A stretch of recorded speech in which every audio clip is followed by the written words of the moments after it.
This show is brought to you in part by viewers like you who joined a Patreon or become YouTube members. Thank you. And if you could, hit the like button and subscribe if you want more Browns-focused content. Some news here has dropped for the Cleveland Browns. Apparently, according to Diana Rossini, the Browns are interested in getting a running back. She says right here, teams making calls in search of running back additions include the Browns, the Saints, and the Kansas City Chiefs. Now, this tweet has had a lot of different reactions within the Brown space so far of those who have been aware of it. It's been fascinating to me, the reactions, right? Some people jump to, this means Quincy Judkins is in a horrible place and he's not going to sign anytime soon, nor will he play. Some people jump to, this means they're done with Jerome Ford. Some people jump to, this is why we should have kept Nick Chubb. All different kind of reactions to this. And for me personally, I was happy to hear this because if you've watched this channel, you would know I have been complaining that the Browns have not had enough in that running back room since before Quincy Judkins got arrested, let alone now. I've been saying this for a while. The Browns need to do something at running back. The Browns need to bring in a veteran running back. I've done videos. I've talked about it. They don't have enough running back, even if Quincy plays week 1, to get to 500 carries for a team that's going to want to get the 500 carries. It's been something that I think has been there when you've looked at this roster for a very long time, because just look at how much right now this room is reliant on the performance of rookies. Hell, Amani Marshall might take Pierre Strong's spot. And now we're talking about 3 rookies. They never wanted to put the run game on the back of a bunch of rookies. That's never been the plan, right? They want to have at least one veteran in there, right? And Jerome Ford's not the only guy that's there. Now, I do think Jerome Ford is going to be safe. I know people are jumping to, this is it for Jerome Ford. We're going to trade for somebody to get rid of Jerome Ford. I don't know, man. Online, I think there's just a thirst to get rid of Jerome Ford. I think certain Browns fans do not like Jerome Ford. And I think this is because fantasy football players tend to put Jerome Ford on the pedestal because he is a pretty good fantasy football player, but he's one of those guys who's better in fantasy football than real football because he gets tackled behind the line of scrimmage a ton, which you don't really care about if you play fantasy football because he breaks off big runs. But if you watch the Browns, it drives you crazy, and then you got to hear people praise him.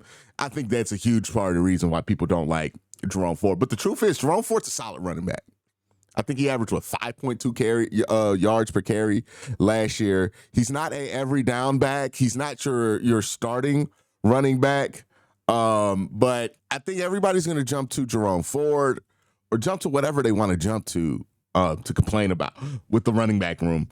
But in all reality, I think Jerome Ford's fine, right? I think you got to look at the Browns running back room and try to imagine how they're going to get to 500 carries as currently constructed, right? Quincy Judkins.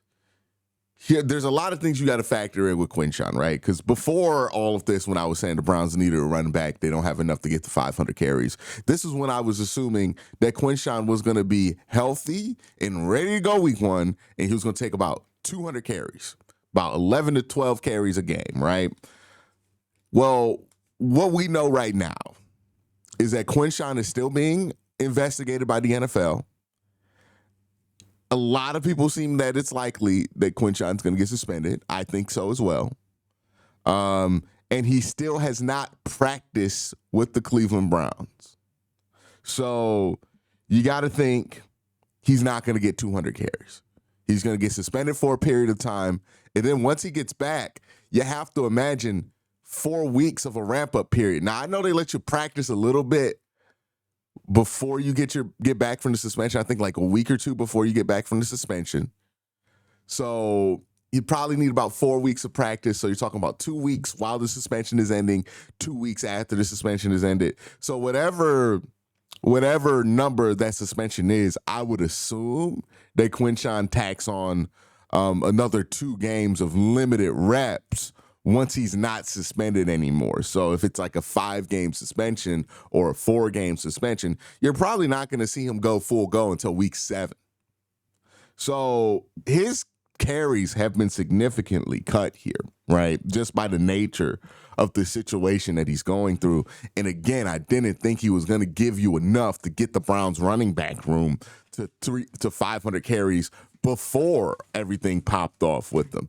So I would assume that Quincy probably gets you to about 132 carries, right? Once he really gets going, about 132 carries, right? I would say about 12 games of 12 carries or higher. Some games lower than that, some games higher than that, but about 132 carries this season. Jerome Ford, we've been through this with Jerome, is at his best when you use him in specific ways. Now, you can run Jerome Ford 200 times, but it's not a good idea to run Jerome Ford 200 times. You want to see the difference, right? Jerome Ford, 104 carries last year. Yes, he had only 565 yards, but 3 touchdowns, a 47.1% success rate, and how many yards per carry? He had about 40 yards per game and 5.4 yards per attempt. Those are really good numbers. Again, Jerome Ford's not going anywhere. I would be shocked. The year prior, Jerome Ford, they ran him 200 times, 800 yards, 4 touchdowns, 39.7% success percentage, only 47.8 yards per game, given that he had way more carries, right? Double the carries, only 7 more yards per game, and 4 yards per attempt. He was significantly less efficient when he got 200 than when he had 100. So in my mind, I think, the sweet spot for Jerome Ford, at most, we're talking about 150 carries. So let's give Jerome Ford 150. So we're at Quincy, 132, Jerome Ford, 150, right? Not 200 where he got overexposed, but still a good number here, right? Because he's going to have to take more of the load. Ideally, you would want him at 100 carries, but let's put him at 150, right? So 150 carries here for Jerome Ford. Dylan Sampson is the wild card here, right? Because I don't know why this is controversial every time I say this, but I just can't. The Browns are not going to be looking at Dylan Sampson and saying to themselves, this guy has to get north of 100 carries. I'd honestly be surprised if Dylan Sampson got 100 carries. Now, because he's not playing in the preseason, I would assume that the injuries have forced him into a place to where, the injuries in Quincy have forced him into a place where hey man, maybe they want to just play Dylan Sampson and give him 100 carries, or maybe he's looked good enough in camp to get 100 carries, but he's just not the type of running back I expect to be great year one or to be able to take a giant load for this team year one in the run game. So we'll come back to Dylan Sampson, right? So Dylan, we'll come back to him. So you can already see in the makeup of this running back room, you got 132 carries for Quincy, given the suspension, 150 for Jerome Ford. We're only at 282 carries for a team that's going to want to get to what Stefanski usually gets to, which is about 500 carries. So we're, how many carries short? 218 carries short right now, right? Now, again, Dylan Sampson's going to take up some of that, but there's still a good amount of carries left. This makes sense why the Browns are looking for a running back. They've needed to look for a running back since before Quincy Junkins got arrested.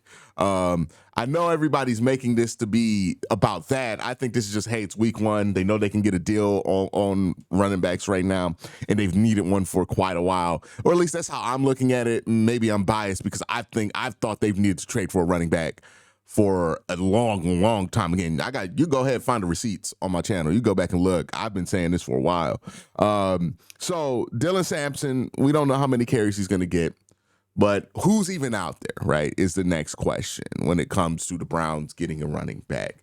Now, there are some interesting names available. Remember, this running back class was deep and had a bunch of really good players in there. So that means some veteran players are going to be forced out of their spots in certain teams. So you might be able to get you a good veteran on a cheap discount, given the surplus of guys entering the league at the running back position this year. One of the most successful running back drafts as far as players getting drafted at that position in quite a while. So Breece Hall is a name you've heard. I'm not that interested in Breece Hall, but I wouldn't be upset about Breece Hall. Khalil Herbert is another name. He'd be another veteran running back, kind of in the same vein as like a Pierre Strong, who can play occasionally, right? But you want to be too excited about.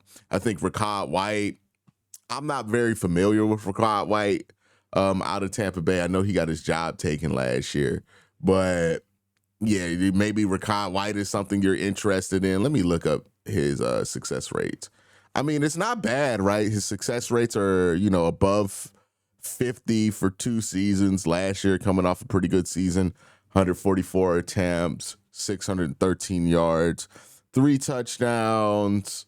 So not terrible there, right? He is more of a kind of a elusive running back from what I can tell. But again, I'm not too familiar with what he brings to the table.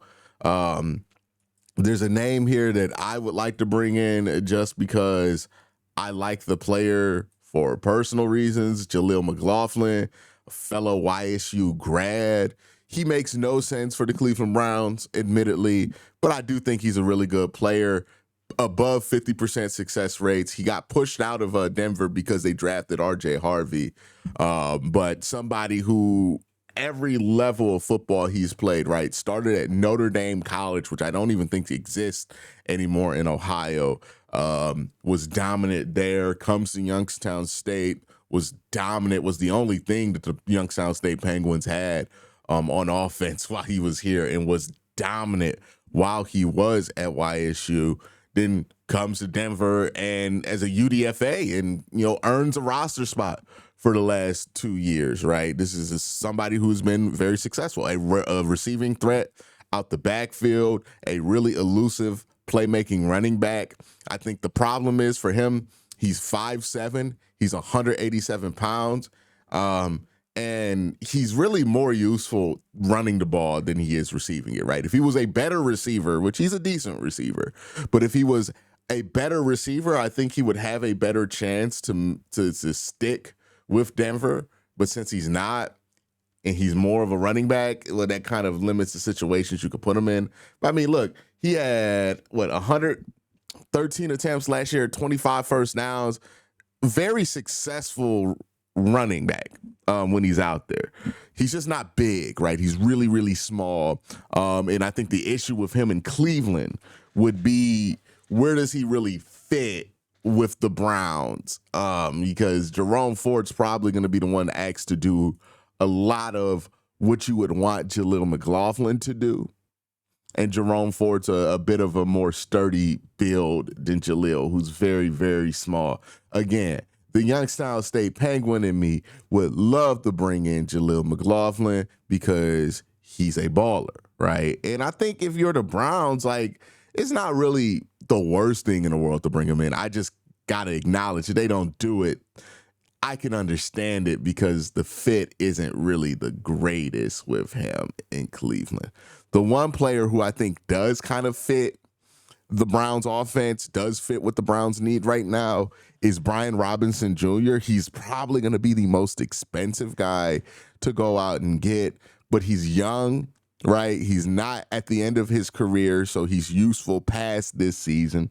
Because you have continued questions about Quincy Junkins, bringing in Brian Robinson will be a good safety for him, right? So big running back, somebody who can get you yards on first down, somebody who I think can work in tandem with Quincy Junkins as well as his work in replacing him at the beginning of the season. If you need to give somebody else in this room another 150 carries, I think Brian Robinson's got you, right? So I think they should go out, try to get Brian Robinson, in my opinion. That's my opinion there.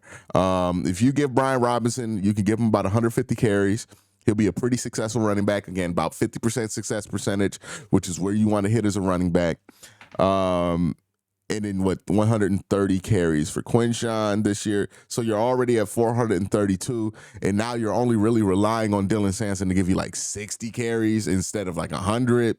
You're at 492. You can factor in the rest with like quarterback runs and, wide receiver screens and all of, well, not wide receiver screens, but wide receiver end arounds and all of that, and make up your run game there. So I think Brian Robinson would really complete and make me feel a lot better about this running back room, given what the Browns are trying to accomplish. Remember, they drafted Quinshon Judkins to be a beast on first down.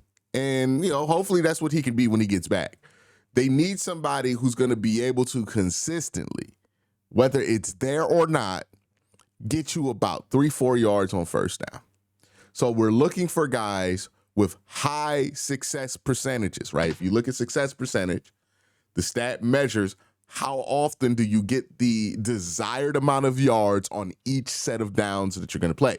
That's why somebody like Breece Hall is probably not desirable for the Cleveland Browns, right? Low success percentage. But somebody like Brian Robinson is desirable for the Cleveland Browns. So I think Brian Robinson makes a ton of sense here. I think 6'1", 228 pounds gives you that same size factor that you're missing with Quinshon while he's not in there. I think you can use him with Quinshon when they're both in there. And then, if you want to move off Jerome Ford next year, you can keep Brian Robinson, move off Jerome Ford because Brian Robinson's only 26 years old. Or you keep Quinshon, keep Jerome Ford, keep Brian Robinson, have Dylan Sampson developing in the background, and that's your 4-man running back room, and I think you're in a really good place. So, yeah, I think they should go get Brian Robinson, if I'm being honest with you. And I think it makes a ton of sense that they're looking for a running back because they've needed one for quite a while. This is my whole argument for keeping Nick Chubb, which apparently Nick Chubb doesn't look great in camp. We'll see what that looks like during the regular season, but this is my whole argument for keeping Nick Chubb. People would argue there's no role, but if you do the math on how this team was ever going to get to 500 rushing attempts, there was always room for another running back because people were just overestimating how much they want to factor in somebody like Dylan Sampson in year one.